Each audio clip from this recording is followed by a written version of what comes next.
کوئی کمی سرورا تم پہ کروڑوں درود۔ میرے شیخ حضور تاج الشریعہ سرکار فرماتے ہیں پیروں کے آپ پیر ہیں یا غوث المدد، عالم کے دستگیر ہیں یا غوث المدد، صدقہ حسن حسین کا جھولی میں ڈال دو، ہم قادری فقیر ہیں یا غوث المدد۔ آپ اجازت دیں میں سلام کروں۔ السلام علیکم ورحمۃ اللہ وبرکاتہ۔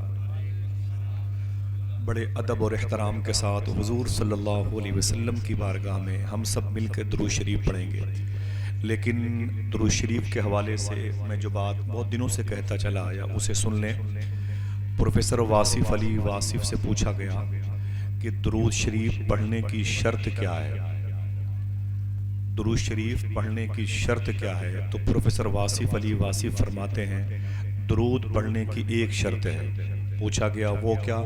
تو آپ کہتے ہیں کہ درود پڑھنے والا یعنی آپ لوگ، آپ فرماتے ہیں درود پڑھنے کی ایک شرط ہے، یعنی درود پڑھنے والے اور جس نبی پر درود پڑھا جائے دونوں کا زمانہ ایک ہونا چاہیے۔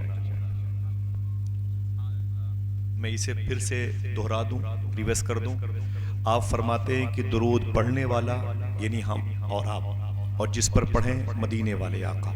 فرماتے ہیں کہ درود پڑھنے والا اور جس پر درود پڑھا جائے دونوں کا زمانہ ایک ہونا چاہیے، تب درود پڑھنا چاہیے۔ ہم نے آپ کو سلام کیا، آپ تھے، نہیں ہوتے تو کیا دیواروں در سے سلام کرتے، پیڑ پودوں سے، گاڑیوں کے پارٹ سے سلام کرتے؟ نہیں، آپ تھے تو اس لیے میں نے سلام کیا۔ ایسے ہی درود کا معاملہ ہے، جب صاحب درود ہوں تب درود پڑھنا چاہیے۔ آپ کا اور حضور کا زمانہ ایک ہونا چاہیے تب درود پڑھنا چاہیے۔ تو اس نے کہا نا نا نا نا، اس کا مطلب ہم درود نہ پڑھیں کیونکہ حضور تو 1400 سال پہلے آئے اور ہم 1400 سال کے بعد آئے ہیں، ہم درود نہ پڑھیں؟ تو واصف علی واصف نے کہا نہیں نہیں نہیں، غلط تم نے کہا۔ یہ حقیقت ہے کہ تم حضور کے زمانے میں نہیں تھے، لیکن یہ بھی حقیقت ہے کہ حضور تو تیرے زمانے میں ہیں۔ محبت سے کہتے ہیں سبحان اللہ۔ بولے حضور ہیں تو اس بات کا مجھے ثبوت چاہیے، حضور کے ہونے کا ثبوت چاہیے۔ آپ کے سر پہ ٹوپی ہے تو ثبوت کے طور پر نظر آ رہی ہے، آپ بیٹھے ہوئے ہیں مبارک کرسی پر تو وہ ثبوت نظر آ رہا ہے، وہ سامنے اس کے شواہد اور عادل موجود ہیں، گواہان موجود ہیں۔ ایسے ہی اگر حضور ہیں تو پھر ثبوت چاہیے۔ تو واصف علی واصف کہتے ہیں سورج بہت ہی سٹیک وقت پہ نکلتا ہے، صحیح وقت پہ ڈوبتا ہے، چاند بھی اپنے وقت پہ نکلتا ہے، اپنے وقت پہ ڈوبتا ہے۔ اللہ نے زمین کا بیلنس قائم کر رکھا ہے، بغیر پلر کے اللہ نے آسمان کو روک رکھا ہے۔ اس کا مطلب کوئی ہے جس کی وجہ سے روک رکھا ہے، اور وہ ذات وجہ تخلیق کائنات ہے۔ یعنی شاعر نے کہا کہ ہٹ جائیں گر رسول خدا درمیان سے، لاکھوں بلائیں ٹوٹ پڑیں آسمان سے۔ یہ ساری چیزیں موجود ہیں، اپنے وقت پر کام کر رہی ہیں۔ اس کا مطلب ہے کہ کائنات کی جان حضور ہیں۔